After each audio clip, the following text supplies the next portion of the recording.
Sungai Cibanten yang panjangnya 35,89 km bisa dikatakan sebagai saksi kejayaan wilayah Banten di masa lalu. Semua ini dibuktikan dengan adanya beberapa situs yang ada di sepanjang Sungai Cibanten. Sungai ini melintasi kota Serang yang kini telah berubah menjadi kota modern yang sibuk.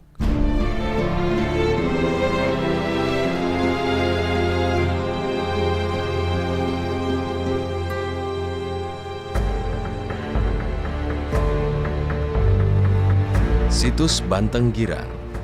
Situs Banten Girang terletak di Kampung Telaya, Desa Sempu. Di sana terdapat sebuah gua yang di dalamnya ada 3 ruang kamar, merupakan tempat Prabu Pucuk Umum bersemedi. Diduga berasal dari peninggalan Kerajaan Sunda antara tahun 932 dan 1030 Masehi.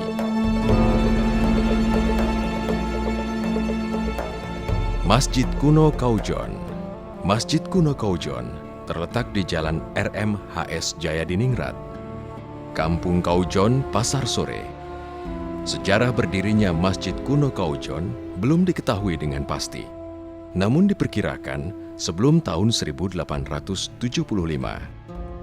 Secara konstruktif, Masjid Kuno ini memiliki ciri-ciri adanya pengaruh Hindu-Buddha. Secara utuh, bangunan masjid dengan atap tumpang dapat diartikan sebagai simbol tingkatan ajaran kaum sufi. Atap paling bawah beserta lantai sebagai lambang syariat, atap tingkat kedua sebagai lambang tarekat, atap ketiga lambang hakikat, sedangkan puncak merupakan lambang makrifat. Hiasan yang mengandung makna simbolis di Masjid Kuno Kaujon terlihat pada dinding bagian depan di kanan dan kiri mihrab. Pada dinding tersebut terdapat hiasan berupa buah nanas dalam kondisi yang belum dikupas dan yang sudah dikupas. Lambang ajaran moral yang artinya untuk mendapatkan sesuatu yang lezat harus didahului dengan mengatasi berbagai rintangan yang penuh duri.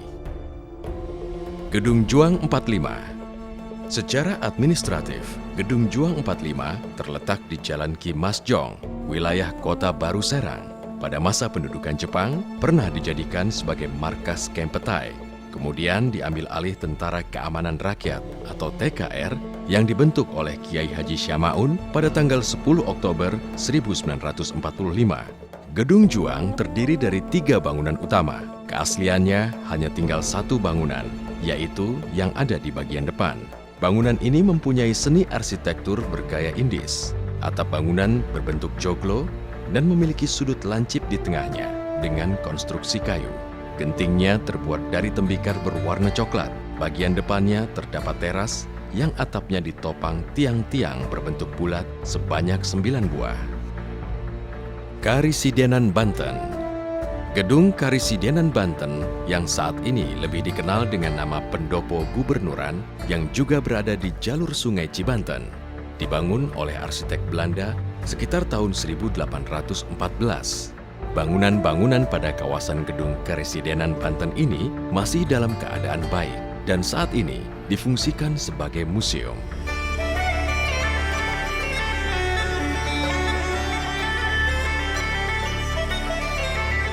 Masjid Kenari. Masjid ini terletak di Kampung Kenari, Kecamatan Kasemen, Kabupaten Serang. Tidak terdapat catatan yang jelas tentang tahun berdirinya. Hanya saja data yang ada menyatakan dibangun saat pemerintahan Sultan Abu Mufakir Abdul Kenari pada tahun 1556-1651 Masehi. Penguasa pertama yang mendapat gelar Sultan dari Mekah. Beliau adalah putra Sultan Muhammad Pangeran Ratu ing Banten. Seperti masjid tradisional Jawa pada umumnya, yang mana terdapat makam di area masjid, demikian pula dengan Masjid Kenari ini. Luas masjid sekitar 1 hektar. Di halaman terdapat kompleks pemakaman keluarga Sultan Banten IV. Hal yang menarik dari Masjid Kenari ini adalah gapura pintu masuk menuju makamnya yang terbuat dari bata, yang strukturnya disusun dengan menggunakan perekat, sehingga gapura yang berbentuk bentar tersebut tampak sangat kuat. Masjid Kasunyatan. Masjid Kasunyatan diperkirakan berdiri tahun 1552 sampai 1570. yakni pada masa pemerintahan Maulana Yusuf beserta tokoh masyarakat yang sangat berperan pada masa itu, yaitu Syekh Abdul Syukur. Hal ini dapat dibuktikan dengan adanya makam beliau di dalam cungkup kompleks masjid yang oleh masyarakat setempat sangat dihormati dan dikeramatkan. Di dalam kompleks masjid ini terdapat 2 lokasi makam, di antaranya makam Syekh Abdul Syukur, yaitu salah seorang tokoh masyarakat yang sangat berperan pada masanya. Makam-makam di sini tergolong bangunan kuno. Hal ini dapat dilihat dari bentuk, bahan, dan hiasan batu nisannya.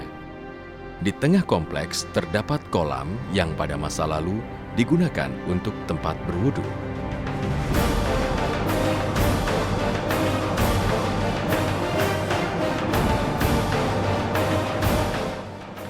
Keraton Kaibon ditinjau dari namanya, Kaibon atau keibuan. Keraton ini dibangun untuk Ibunda Sultan, Ratu Aisyah, mengingat Sultan Maulana Rafiuddin masih berumur 5 tahun. Keraton ini dibangun pada tahun 1815 dan menjadi keraton kedua di Banten setelah Keraton Surosowan.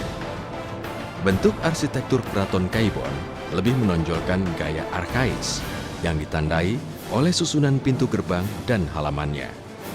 Salah satu yang menunjukkan perbedaan dengan bangunan keraton di Jawa adalah letak Siti Hinggil yang umum berada di halaman pertama sebelah timur. Di Keraton Kaibon terdapat bangunan masjid yang merupakan bagian utama keraton. Tahun 1832, Keraton Kaibon dihancurkan oleh Belanda yang dipimpin oleh Gubernur VOC saat itu, Jenderal Daendels. Keraton yang berdiri di tanah seluas mencapai 4 hektar ini dibangun menggunakan batu bata yang terbuat dari pasir dan kapur. Walaupun telah hancur, beberapa reruntuhan di keraton ini masih terlihat pondasi dan pilar-pilar yang utuh.